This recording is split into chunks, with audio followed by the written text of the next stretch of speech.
दिल्ली की मुख्यमंत्री Rekha Gupta international yoga day मना रहे शालीमार बाग के महर्षि आयुर्वेदा अस्पताल में नवनिर्मित सोमा आयुर्वेदिक किचन का उद्घाटन करने पहुंची।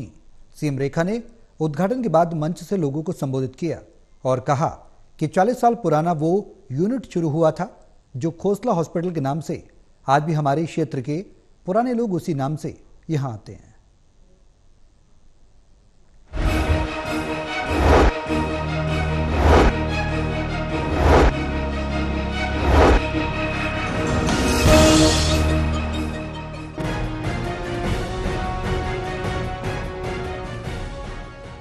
आज के इस खास मौके पर शालीमार बाग के महर्षि आयुर्वेदा अस्पताल में एक नई शुरुआत हुई है, जब दिल्ली की मुख्यमंत्री रेखा गुप्ता ने नवनिर्मित सोमा आयुर्वेदिक किचन का उद्घाटन किया।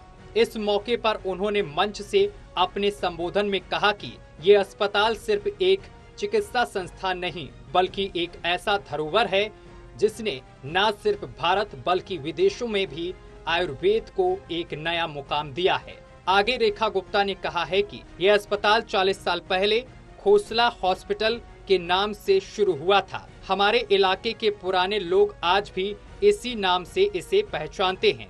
जब किसी को आयुर्वेद का इलाज नहीं मिलता था तो वो यहाँ आकर अपनी बीमारी का इलाज कराते थे। यही वजह है कि इस अस्पताल ने इतने वर्षों से लोगों का विश्वास हासिल किया है। महर्षि आयुर्वेदा अस्पताल की परंपरा और विश्वास को अब और आगे बढ़ाया जा रहा है। बहुत ही शानदार कंसेप्ट है। दिल्ली में अब अनेकों जगह इस तरीके के इनिशिएटिव लिए जा रहे हैं। मेरी विधानसभा में ऐसा एक हेल्दी किचन जिसमें कि मिलेट्स के द्वारा तैयार सारी रेसिपीज हैं, एक हेल्दी डाइट के रूप में जो एक नई जनरेशन खाना चाहती है, चाहे वो पाव भाजी से लेकर बर्गर तक, सूप से लेकर के किसी भी प्रकार की डिश, साउथ इंडियन एनीथिंग। मैंने खुद यहाँ पे आकर के भोजन किया हुआ है तो आई नो दैट कि मिलेट्स डोसा से लेकर के और मिलेट पाव भाजी तक कैसा अच्छा एक्सपीरियंस है। मुख्यमंत्री रेखा गुप्ता ने आगे कहा है कि महर्षि आयुर्वेदा ने न केवल भारत में बल्कि विदेशों में भी अपनी एक अलग पहचान बनाई है। बहुत से विदेशी लोग यहां आकर आयुर्वेद से अपना इलाज करवाते हैं। हमारी संस्कृति और धरोहर का ये एक अहम हिस्सा है जो न केवल हमें शारीरिक रूप से स्वस्थ रखता है बल्कि मानसिक और आत्मिक शांति भी प्रदान करता है। आयुर्वेद के उपचार से कोई साइड इफेक्ट नहीं होते, जबकि एलोपैथिक में अधिक दवाइयां लेने से नई बीमारियां पैदा हो सकती हैं।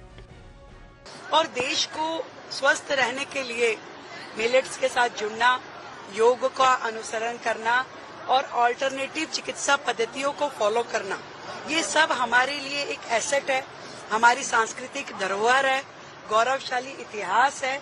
और इन सब चीजों का अनुकरण यदि हम अपने जीवन में करते हैं, इन्हें फॉलो करते हैं, तो आई थिंक कि पूरा का पूरा देश आगे बढ़ सकता है, समाज आगे बढ़ सकता है और हम अपने आप को हेल्दी रख सकते हैं।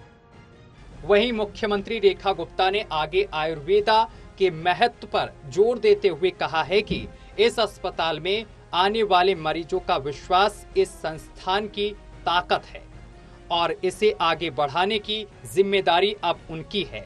उन्होंने यह भी कहा है कि भारत में योग और आयुर्वेद की जड़ें इतनी गहरी हैं कि इनका प्रचार और उपयोगिता लगातार बढ़ती जा रही है। हमारी संस्कृति में नाड़ी ज्ञान, शरीर की हर इंद्रियों पर इलाज और वेदों का इतना बड़ा ज्ञान मौजूद है कि अगर हम इसे पूरी तरह से अपनाएं तो ये दुनिया में सबसे प्रभावशाली चिकित्सा पद्धति बन सकता है।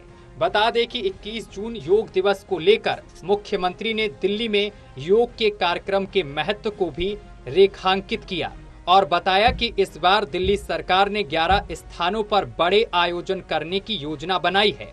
पिछले 10 सालों में सरकारों ने योग को उतना महत्व नहीं दिया जितना देना चाहिए था। मुझे ये कहते हुए गर्व हो रहा है कि अब जब जनता की सरकार बनी है तो हमने दिल्ली में बड़े कार्यक्रम का आयोजन किया है। मैं यमुना जी के तट पर भी योग में भाग लेने जा रही हूँ ताकि दिल्ली वासियों को ये संदेश दिया जा सके कि हमें अपनी विरासत और संस्कृति को कभी नहीं छोड़ना चाहिए। एक लगाव है, एक दायित्व बोध है कि हर क्षण मैं यमुना जी को देखती रहूं और मुझे अपना कर्तव्य याद आता रहे कि मुझे ये काम पूरा करना है यमुना सफाई का। और जितना ज्यादा उनसे जुड़ी रहूंगी उतना मेरे जदोजहद में वो चीजें चलती रहेंगी और मैं और शिद्दत के साथ ये काम कर पाऊंगी। बहरहाल राजधानी में आयुर्वेद और हेल्दी डाइट को बढ़ावा देने की दिशा में एक और कदम बढ़ाया गया है। मुख्यमंत्री रेखा गुप्ता की पहल से उम्मीद की जा रही है कि आने वाले समय में दिल्ली के हर कोने में ऐसे आयुर्वेदिक किचन देखने को मिलेंगे जो लोगों को सेहतमंद जीवन शैली की ओर प्रेरित करेंगे। सहयोगी सूरवीर के साथ दिल्ली से विशाल सिंह, टोटल टीवी।